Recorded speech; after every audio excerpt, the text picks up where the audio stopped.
PMI Electro Mobility, Shri Ramesh Verma ji, Deputy Secretary, DPIIT, Ministry of Commerce and Industry, Mr. Bhagwan, Bindiganavile, Executive Vice President, Volvo Aishir, Mr. Sharif Qamar, Associate Director at TERI, Professor Sagar Mitra, IIT Bombay, and a board member of Epsilon Advanced Materials. So with the permission of my panelists, now we would like to begin. So a brief introduction about me. My name is Kshitij Rampotra. I work as a researcher at ICCT India.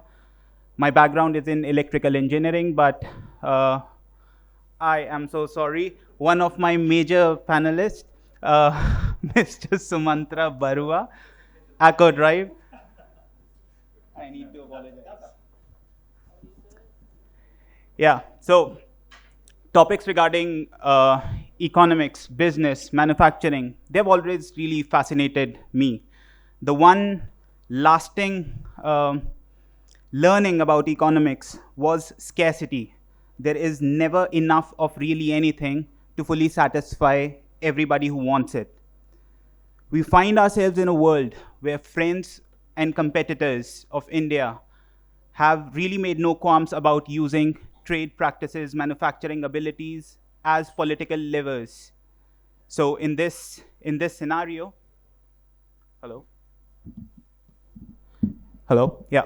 So in this scenario, topics regarding Atmanirbharta are not merely rhetorical statements.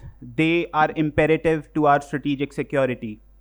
With that being said, we are going to talk about 5 key dimensions with respect to manufacturing: demand for the product, policy and regulatory environment supporting the manufacturing of that product, domestic R&D capability that India possesses, supply chain status of all those products, and at last, skilled human resource availability.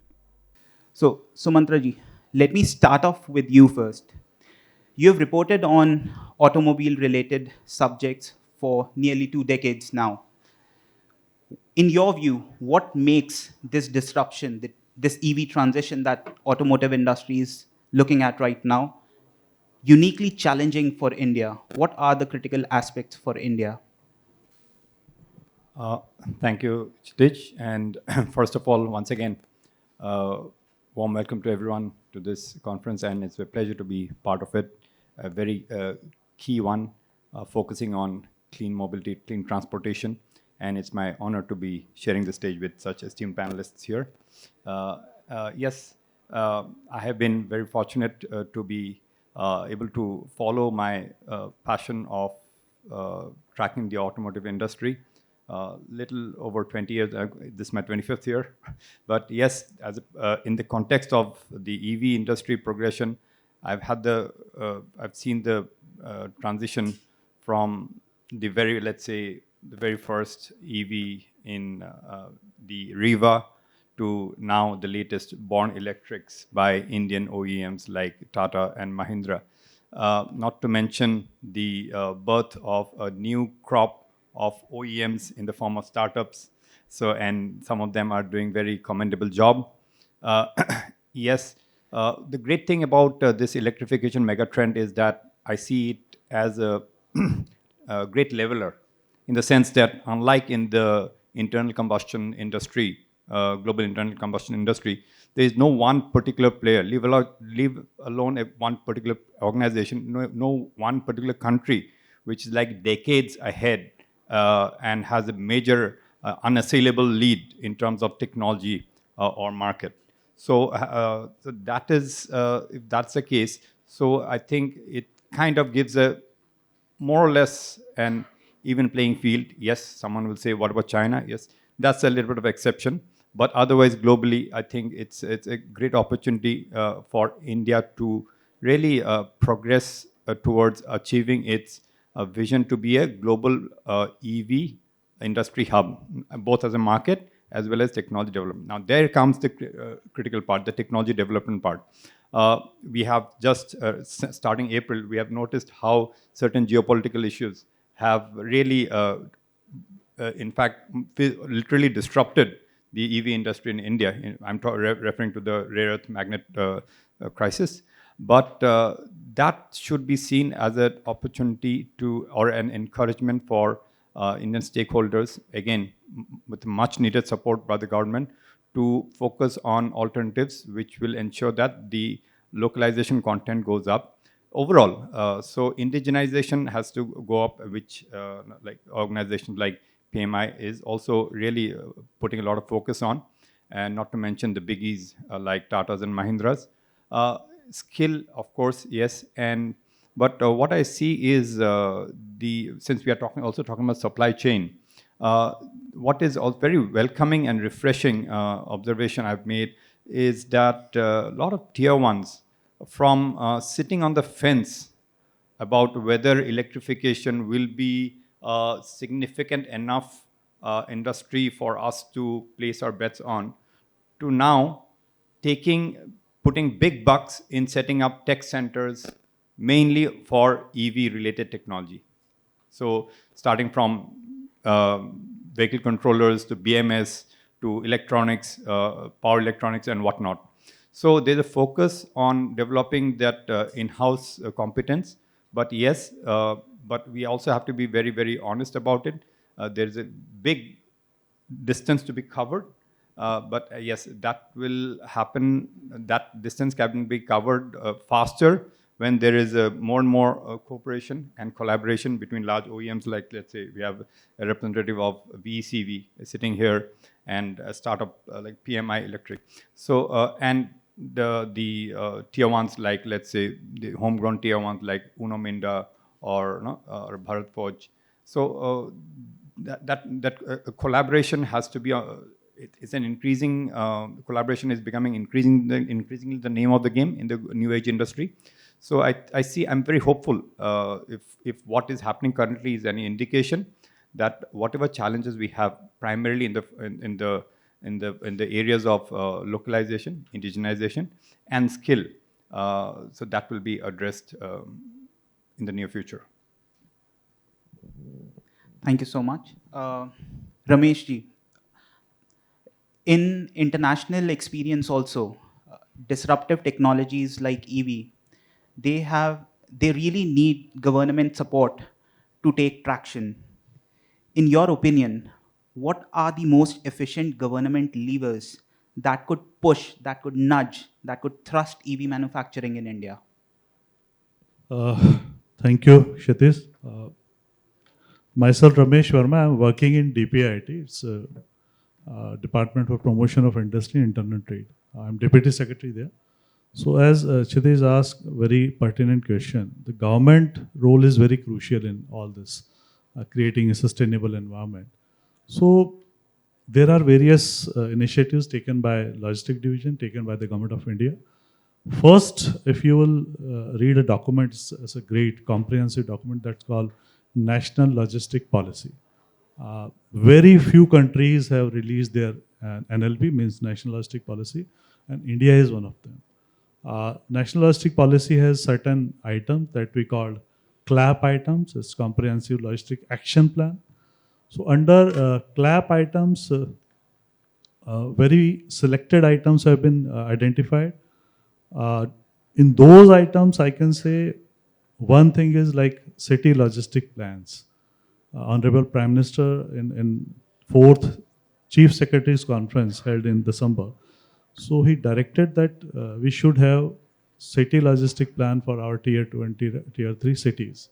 So we have been given that mandate, and I'm happy to inform that DPIT has released one comprehensive document for basic guideline for preparing city logistic plan for Indian cities. And in those guidelines, we have clearly mentioned the need of EV for sustainable transport system in cities. We have developed city logistic plan for Delhi, for Bengaluru also. Bengaluru is already notified. Cities and Delhi is also under process with the cabinet. Along with this, I'm looking after preparing for city logistic plan for another 25 cities.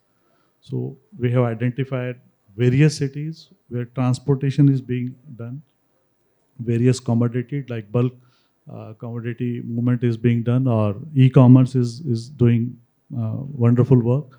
So we are looking after all these levers, if you will call me directly. Along with this, one important, very important, I will say, is a crucial thing, PM Gati Shakti. So Gati Shakti under this domain, right now we have evaluated around 290 projects, around 300, I will say. Worth is around 13 lakh crores or 14 lakh crores. And you will be surprised that in all those projects, it's pertain to railways, roadways, civil aviation, ports. Every project of the country is coming to DPIIT for evaluation. We just check that. We see if it's a case of highways. So our primary focus is on connectivity, multimodal connectivity, and EV also, whether EV charging stations have been provided, what will be the future plan, what is the exit way. So we all are discussing these things in a very peculiar manner so that we can build a sustainable India. DPIIT is doing a lot of work. We have just past month, we have issued book on warehousing standards of India. So the warehousing standards have been released. This is again a good document. Then we are working on, Mahua is working on mobility plan. So for Indian cities. So there are various things which are being done.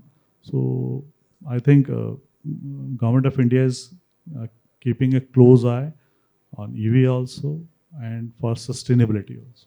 Right. Thank you. Thank you. Anchal ma'am, although PMI electromobility is thought of as a startup, but the leadership team has decades worth of automotive component manufacturing, automotive industry experience. Ma'am, since transitioning to electric mobility, what were the key hurdles? What were the peculiar things that you saw in Indian EV component manufacturing industry while acquiring components for your own operations?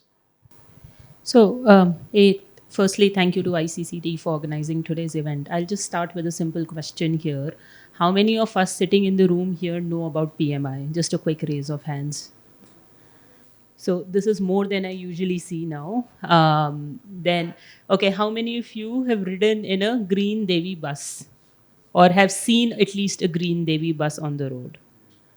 Okay, so I think almost 80% of the green Devi buses that are running on the road today are manufactured by my company, which is PMI Electro. PMI Electro, I just like this a little bit educational spiel every time. PMI Electro was the first OEM in the country to make 1,000 electric buses. And PMI Electro today has the second highest number of electric buses on road, including highest number of buses that have been delivered in calendar year 25, right? Now, what enabled me to do so was exactly the question you are building on, was localization, indigenization, solving my supply chain issue.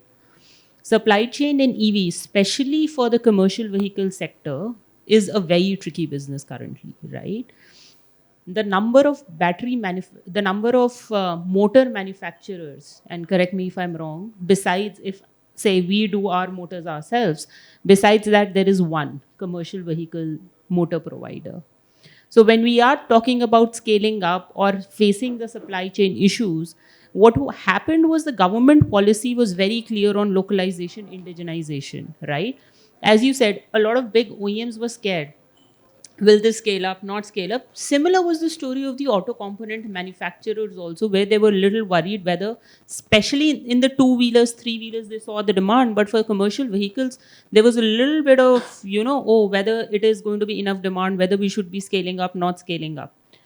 So what happened in the process, a lot of OEMs did all that localization, indigenization, backward integration themselves, including us, which is also true for a JBM. And I think you guys must have also done a fair bit of that.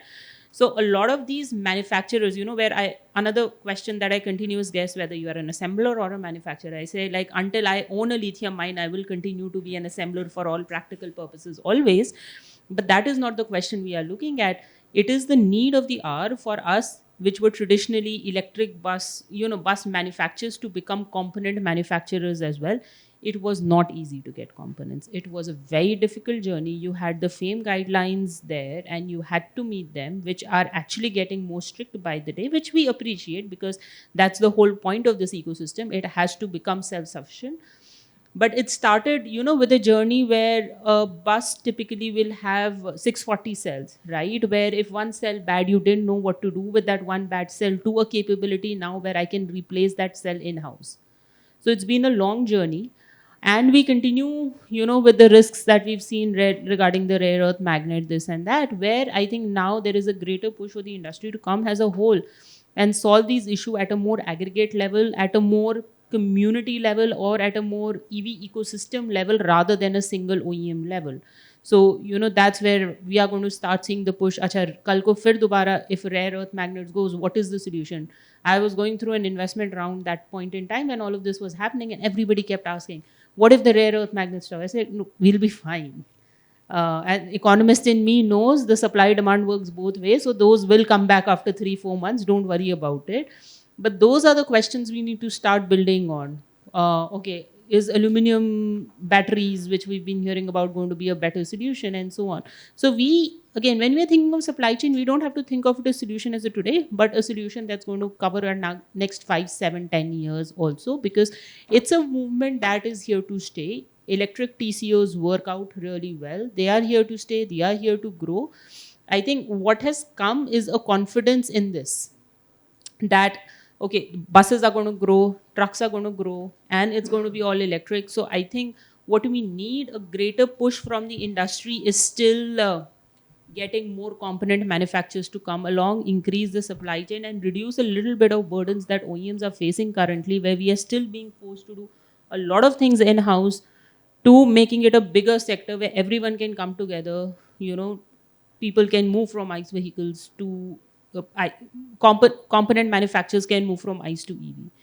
The other thing I want to emphasize here is, a lot of times we've seen a movement has started in terms of localization and then it's slowing down. That is also what I've been seeing. And that is something, I really want to push back. I've spent like almost crazy amounts of crores developing all these localizations and indigenizations. And when I see a lot of buses being delivered these days without any localization and indigenization, it really worries me. So that is another push, that it's a movement the country started for a reason. Let's continue pushing on it. I understand there are supply chain issues. The dialogue needs to be, how do we resolve the supply chain issues? The dialogue need not be, let's take localization away. I think the national security imperative is hindering our target orientation. Luckily, we had Amitabh Kant sir just one session before. He was also talking about this. But we are going to touch upon that aspect later on. But Mr. Bhagwan, let me bring in you. As an established OEM, how do you see your role in mentoring and supporting relatively smaller component manufacturers in establishing this robust supply chain, manufacturing supply chain that we are trying to support? So first of all, let me just also congratulate ICCT for bringing together this ecosystem that I think is addressing a truly important issue. I think, it's not something that's easily done. We are trying to replace 150 years of heritage of the way things have always been done in our lifetimes. And I think as we change, we've got to solve for it. So first things first, it's a large opportunity, right? So if, give or take, the annual sale of commercial vehicles in India is about 1 million units, right? So that's basically 2 tons and above, including buses. Now what we see very clearly is that it's a little bit of horses for courses. Some categories, some applications are truly already ready for electrification. They may need some push, they may need some support, but at the end of the day, the way they operate, where they operate, what they do, lends itself to kind of different fuels, right? Buses are a good case in point. They operate in cities where the load of pollution is very high. So there's a societal an automatic societal mandate to make a difference. They operate from depots, so the electrification process, the ability to get electricity to the bus when you need it, is fairly straightforward. It's not easy, but it's straightforward, right?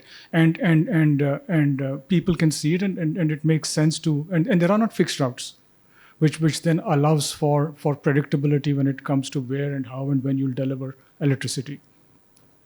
On the other hand, you have very big trucks, which tend to have a very different life, and they'll find that journey. So as an OEM who operates and is exposed to all of these segments, we certainly have taken a point of view that we're going to promote electrification across the entire gamut of customers that we serve.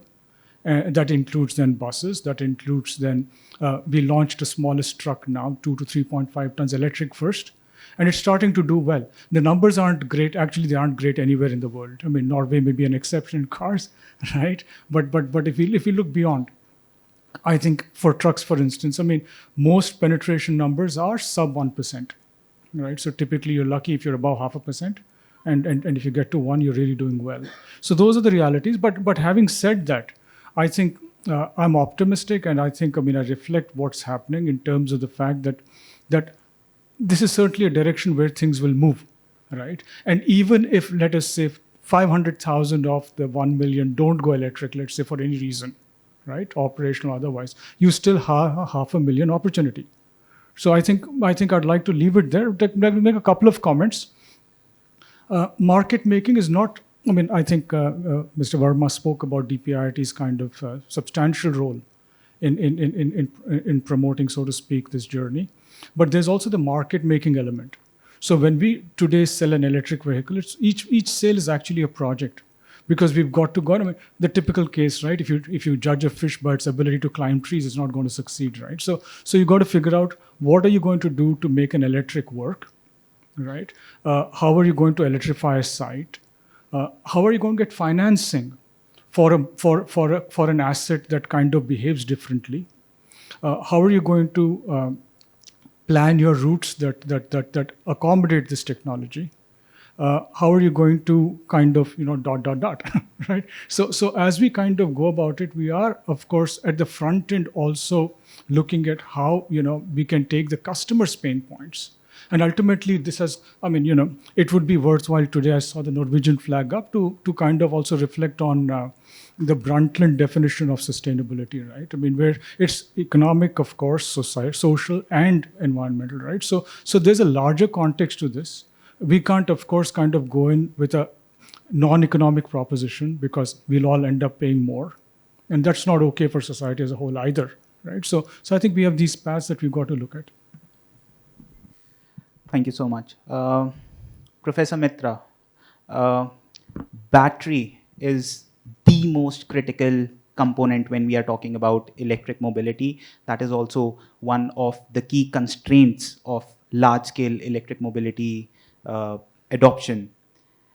As an expert on batteries, in your opinion, since India is nearly completely dependent on battery cell imports, how ready are we as India to localize cell manufacturing?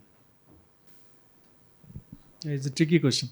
Okay, myself Sagar Mitra, I am faculty at IIT Bombay. Thank you, the organizer, for calling me here. This is a tricky questions to answer because I work on cell, but few things is important to have a gigafactory, which we are talking about. Even Amitabh Kant also talked about. We need to have 10 gigawatt factory right now. The calculation says that below 6 gigawatt factory is not economic in terms of the price point of what other countries are dumping the cells. So we need to have more than 6 gigawatt. That's the reason he is talking about 10 gigawatt factory need to be done right now. And how far we are, if you look at the gigafactory or battery cell, what are the things, important thing is, one is money we have. What else we need to have? Technology and experience, understanding the troubleshoot the problems. And next one is policies, obviously policies, and the raw material supply chain developments. If you look at it, what are the points we are touched? Like money is there. Policy is there, obviously policy is there. Raw material, we are not even started thinking about. Once you have a gigawatt factory, who will supply the raw materials? So still will be dependent on some other countries to have the raw materials, or you should establish the same time raw materials along with the self-manufacturing. Technology, some industry, what your PLI scheme, they are already qualified, they are transferring the technology, and the scale of the technology they are transferring, that is in megawatt scale. Let's say 100 megawatt scale. And we are thinking of above 3 gigawatt factory, and the technology to sustain that scale is not transferring what transfer is going on right now. So that is one thing. So technology may be one bottleneck. The fully automated high-speed line and experience of that is missing right now in our country. It is that it cannot be, is not that it cannot be doing this, you have to do it. And maybe we should think about the timeline, very optimized timeline, how far you can actually learn this and then transfer it and then start making it. So this is all our optimization problem, and to look at it, which way actually you can handle this problem.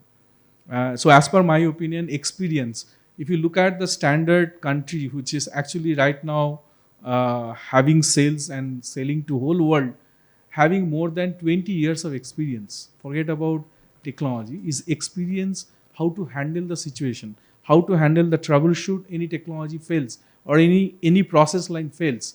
So this experience is very, very, very important. If you have a more than 20 years of experience to handle the process in large scale, you are different compared to you are right now started making the same technology and doing the process. It's completely different scenario.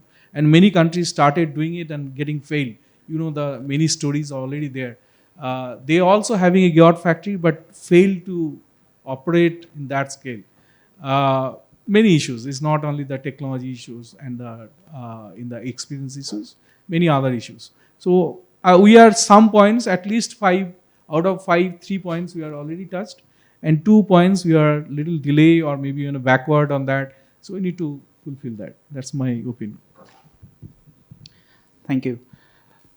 One of the key aspects when it comes to manufacturing, which often get lost in the detail, is also skilled human resource. This is something that Sharif sir, you have also worked on. So in your view, how well prepared is the Indian current automobile workforce for an EV shift? Do you see any critical gaps that stand out to you when we're thinking of training, reskilling, or even job opportunities? Yep. Thanks, Kshitij, and thanks for having me here. I'll take a step back. I'll talk about what was happening around 2015, 16, 17, when the discussion around EVs started picking up, when FAME 2 was planned to be rolled out. There was a lot of hue and cry about human resources and the job losses that it will bring to the ICE ecosystem. I think that was well documented in terms of where everyone stood and talked about. Now, what has happened over the time is that the job in the ICE vehicle segment has also increased, and the job and skilling has also increased in the EV ecosystem. So it's a win-win. It's not a zero-sum game in the human resources. And all the points mentioned before me, nothing is possible unless you have a skilled human resource on the ground, on the factory floor, right? So that was one point. And look at the stage where we are right now. Just yesterday, we saw EVs being shipped out, India becoming, and we are talking about India becoming a manufacturing hub for EVs. And there are promising models and segments where we see EVs would be India would be a manufacturing hub for EVs for the globe. This year itself, VinFast is going to start their manufacturing in India. It's an all EV platform. So, accept it or not, EVs are going to rule or at least dominate certain segments of the vehicle coming in the next 5, 10 years, 20 years down the line. And that's where if you talk about clean transportation, the vision, unless you have EVs in your ecosystem, you won't be able to achieve all your targets you are talking about from a climate goal perspective at the global platform. So EVs will be the key dominating technology to go for. Now, what has happened globally also, be it in case of China and Norway, DNV has put a lot of, and US as well, a lot of emphasis in the plans and initiatives and incentives are diverted towards skilling as well. So last year we did one study which was part of the Ministry of Heavy Industry EV Task Force on skilling. We studied about 170 job roles associated in the automotive manufacturing. And what we realized and came to the numbers was about 50% of that 170 job roles would require reskilling, about 30% would require upskilling, and about 15% would be new jobs that would be coming in. And these would be primarily in the space of IoT. And you would have doctors also in the automotive. And now you will see some of the doctors who have gained expertise in certain specific areas being employed in the automotive sector as well. We have had a lot of skilling requirement from all the OEMs in the country right now, focusing on the software technology part of it. So we'll see a lot of software engineers being, and it will be not, it will not only be applicable for EVs, but also for high-end ICE and the technology that ICE is also improving on, be it BS7 or the BS6 norms that we are, and of course the CAFE norms that we are looking at. You would have highly skilled specializations coming into the OEM and the manufacturing ecosystem. Now, what has happened in the skilling? A lot of initiatives is taken by the OEMs themselves, and some of the OEMs are also diverting or using their CSR funds for skilling the ecosystem players. We were working with Mercedes-Benz through their CSR to train 60 CPOs, charge point operators, to be deployed. So right now we are talking about hundreds and thousands, but from a requirement point of view, we need in hundred thousands in terms of skilling.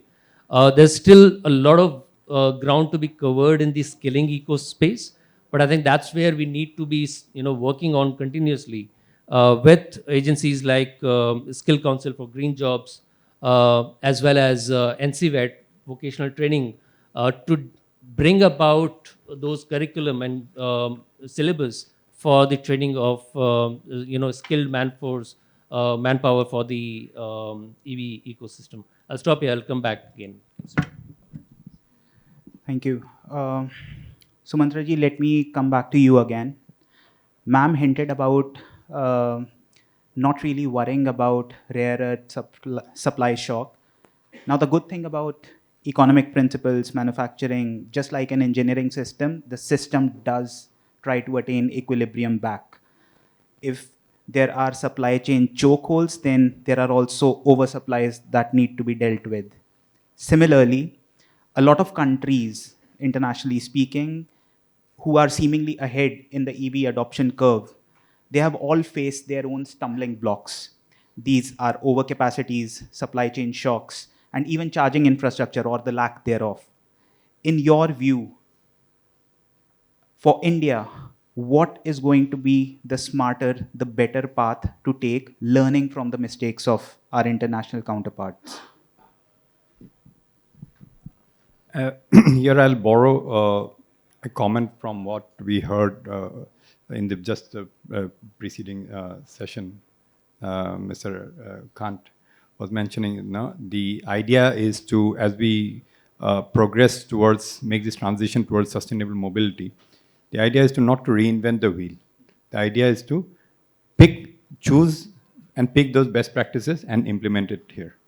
So therefore, I think if with that mantra, depending on what we want in terms of policy, in terms of technology development, building the supply chain ecosystem, I think we can pick and choose from various countries. I would say, just thinking aloud, I would say from the policy making perspective, perhaps a leaf or two out of China's book may be worth picking. some let's say something from the Western world. Yeah. So the focus on industry academia collaboration. We are talking about skilling. We're talking about indigenization. I think the industry academia collaboration cannot be, the importance of industry academia collaboration cannot be stressed enough. Because since we're talking about the West, like a country like Germany, you'll virtually see not necessarily the tier 1 universities, even the lower rung university, which is of some repute, will have dedicated labs, either supported or funded by vehicle OEMs or tier 1s. So therefore, it's not surprising why when you mention Germany, you talk about engineering. Yeah. Now that's a different discussion and argument altogether, whether it meets the cost criticality of a country like India. That's a different subject altogether. But in terms of engineering, Germany has a brand. So likewise, Japan has a brand. So I think in India also, I think that's something we should strive for. And in fact, a month or two ago, I had the opportunity to have a one-on-one chat with Dr. Pawan Goenka, who may be a familiar name, definitely in the automotive industry. He is now the chairman of InSpace and a long-term veteran in the automotive industry, retired as MD of Managing Director of Mahindra & Mahindra, had a great stint at General Motors Detroit. What he was saying, and I think this could be some food for thought from some of the industry players here, is that we have India as a nation, as an industry, has reached the global level in multiple parameters, and has a huge hunger to now play the game globally. But where perhaps there's still room to catch up is on the quality front. So therefore, if that is the problem statement or the pain point, now we need to figure out where can we find is there some best practices anywhere in the world which can help plug that gap. Okay, so I think that approach will hold good. But again, I would again take this opportunity to really focus the importance of industry-academic collaboration. Because even now, correct me if I'm wrong, representative from VCV and PMI Electromobility, the GETs that you have, I think there's still a skill gap which needs to be met for them to be industry ready. And this is not a topic of discussion today. We're discussing this topic for more than a decade. Okay, so I think maybe, I mean, an appeal to the government representative here also, something on those fronts where we can, not your department may not be directly involved, but in case it can be conveyed to the concerned department, that issue, it's a pertaining pain point. And if that is addressed, I think not only the industry players will develop, but collectively it will help India propel ahead in this new age technology as well. Kshitij, I just wanted to clarify. Sure. I'm not saying that rare magnet is not a problem or we shouldn't be worried about it or there are no security concerns, Yeah. so don't misquote me on that. What I was saying more is like when we are looking for replacements, it's not a solution we'll get today. So in the supply chain, that continues to be a challenge and will continue to be a challenge. And that is something progressively we have to work like as alternates, because then, when the rare magnet thing was going on, we were thinking, okay, what are the alternate motors that are available? We were able to find something in Japan or this or that. So these are collaborations and these are improvements that will need to happen. But unfortunately, we don't have the answer today. It doesn't mean like our best of the minds at IIT Bombay and the others and places cannot give us a solution, say, 5 years from now. So while we will probably continue seeing these, deviation from the equilibrium kind of situations, and sometimes we may see them for longer time frames as well, we have to build towards our future as well. Yeah, thank you. I stand corrected. But, ma'am, the next question for you. Sumantra ji just hinted about the price-sensitive nature of the Indian market and the Indian customer. As an OEM, do you believe that Indian OEMs would need to invest more directly in backward integration and more of vertical integration especially in the critical components, for example, batteries and electronics? Or is a stronger supply base the more sustainable and scalable solution to our conundrum? So I think it'll be a combination of both. It will not be a one size fit approach for different components, right? Like, again, going back when we were in the 2016s, 2017s, all the localization, backward integration we had to do, OEMs had to do it by themselves just because no one else was ready to or no one else existed. From that time to now, our supplier base has increased in terms of our components for electric vehicles, but we wanted to increase more. As of today, all responsibility of all localizations and indigenization falls on the OEMs mostly, especially in the commercial vehicle space.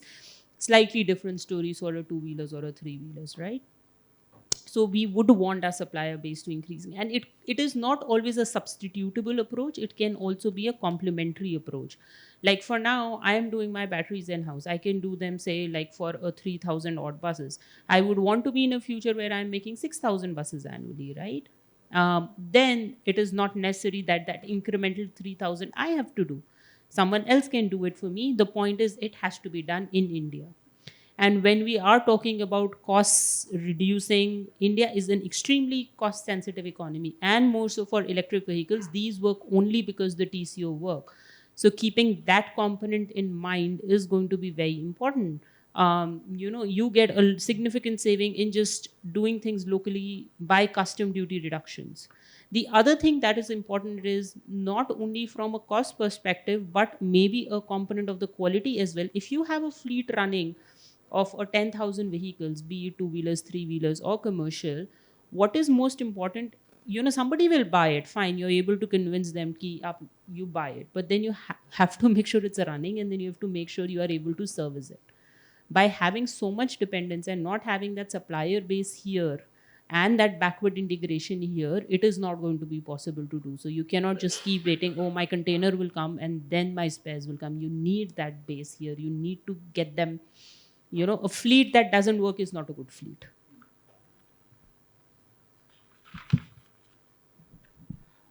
Ramesh ji, you hinted about your contribution to PM Gati Shakti. Could you please help us understand within PM Gati Shakti framework, specifically when we are thinking about EV manufacturing, how can we leverage on PM Gati Shakti framework for EV manufacturing corridors in this multimodal connectivity planning? Right. So first, addressing what Sumantra said and what Anchal was saying, how government is addressing our disruption. So one very good example I was just thinking, we are part of IPEF, Indo-Pacific Economic Forum. So under IPEF, there is a network that is called CRN, Crisis Response Network. So under that, we are discussing on usual basis, we are discussing that what type of disruption is being faced in partner country and how we are going to handle it. So we did two exercises also. So there are various mechanisms which are being adopted to address all these disruption in partner countries, like-minded countries, I will say. So the mechanism is already there. So we are working on that. Moving ahead, what PM Gati Shakti and how EV can be integrated. PM Gati Shakti is a planning platform, if you all know. The planning platform means it is being developed indigenously, 101%. No outer technology is there. We are using our Cartosat images. We are planning all big projects on PM Gati Shakti portal itself. And we are ensuring that the EV component should have been compliant, like a new highway is there. So you will be surprised to know that we have mapped almost all EV charging stations. We are mapping on PM Gati Shakti portal so that the comprehensive policies can be made. Then another aspect is, I'm happy to inform that 27 states of India and UTs have prepared their state logistic policies. So it's a state level interventions have been devised, state logistic policies have been made. Now we are working on action plans. policy is there, but action plan is missing. So 14 states have mapped their action plan, chalked out their action plans. We are working on those action plans. PM Gati Shakti, there is a platform called NMP, National Master Plan Portal. The second thing is SMP, State Master Plan Portal. And third thing, I'm happy to inform that we are working to DMP, District Master Plan Portals. So you will be surprised to know that India is the only country to have district export plan for all the districts, 784 districts right now. And those commodities like ODOP, so every commodity have been mapped in DMP, District Master Plan Portal. And we are working how we can increase, like Sharif said, we are going to become a manufacturing hub. So there are 10 or 15 districts of India, almost 10 districts, which are contributing 80% in the export market. So huge numbers. So all these figures are there. Through PM Gati Shakti, we are ensuring that new technology should have been adopted. Environment sustainability should be there, and state and district role is important, and we are harnessing those. Then there's a system called network planning group. So ministries like infrastructure ministries, social sector ministries, we all are sitting together. We are discussing each and every project, every aspect of the project.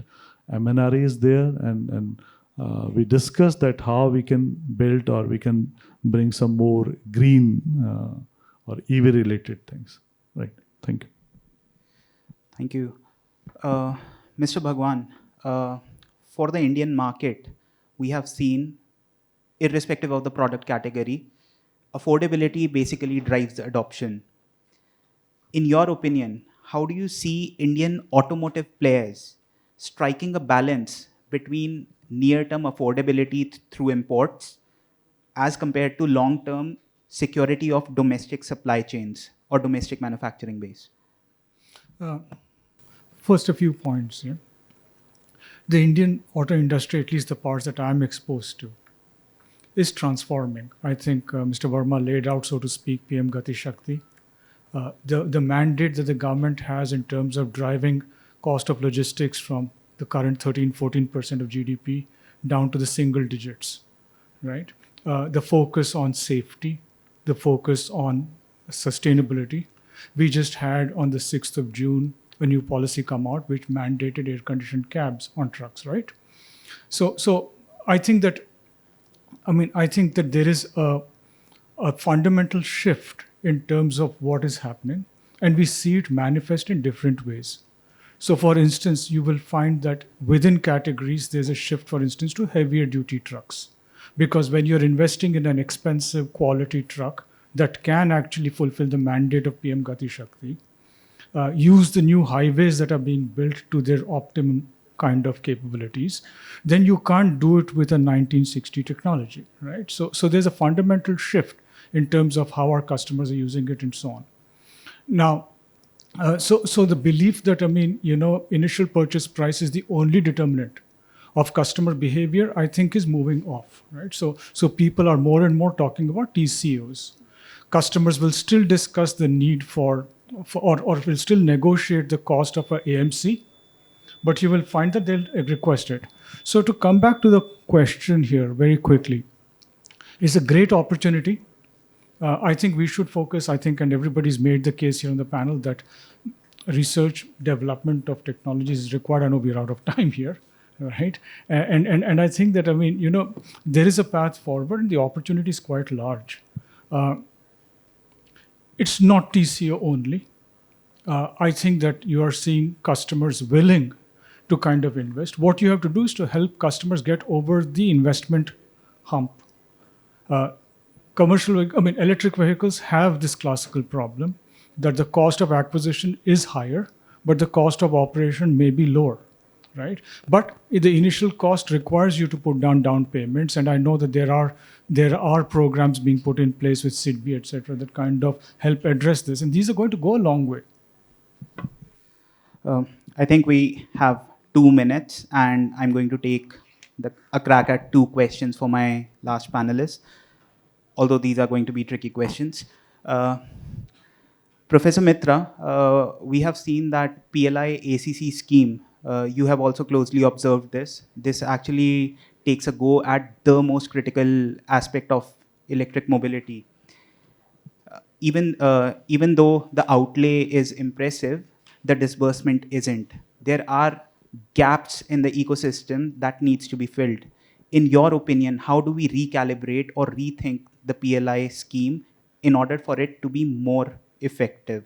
And I would please request you to give a crisp answer within 1 minute. Yeah, I'll give it 1 minute. Technically speaking, PLI scheme is good. Even everybody is known what the PLI scheme is and what are the conditions given. We have every time debate on it. The few things are I feel should be accurate on that because I am also part of that things. So you see, it is like a electric vehicles having different sections. Somewhere you need E by P. You may know E is energy and P is power.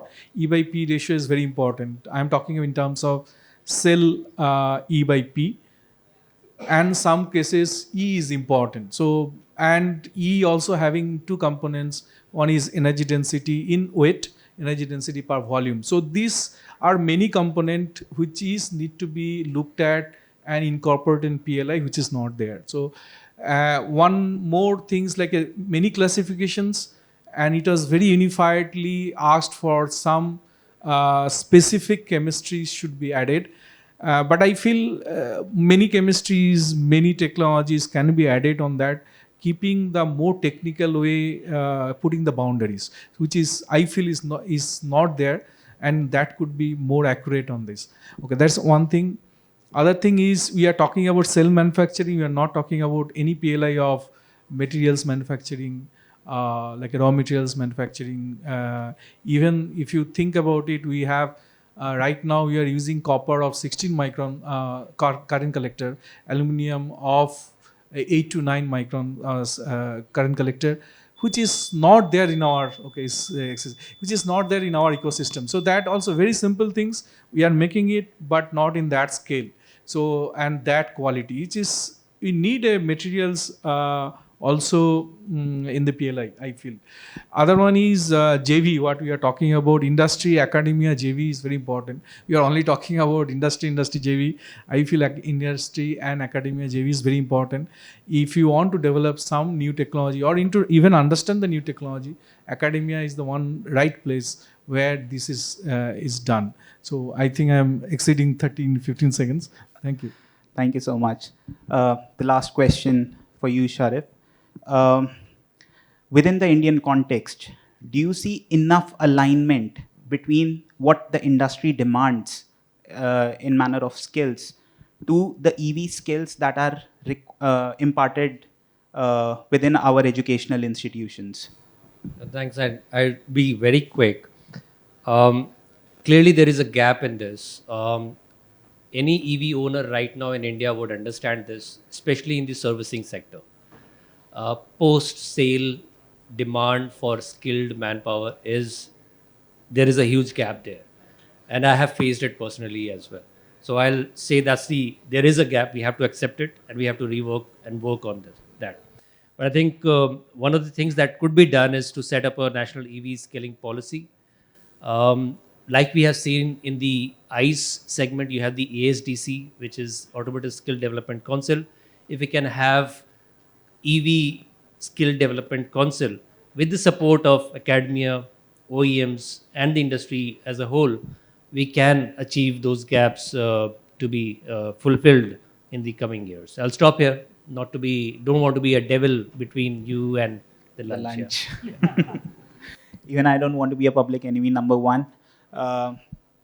So thank you so much for the really insightful comments that helped us decipher this complex equation of manufacturing of EVs in India.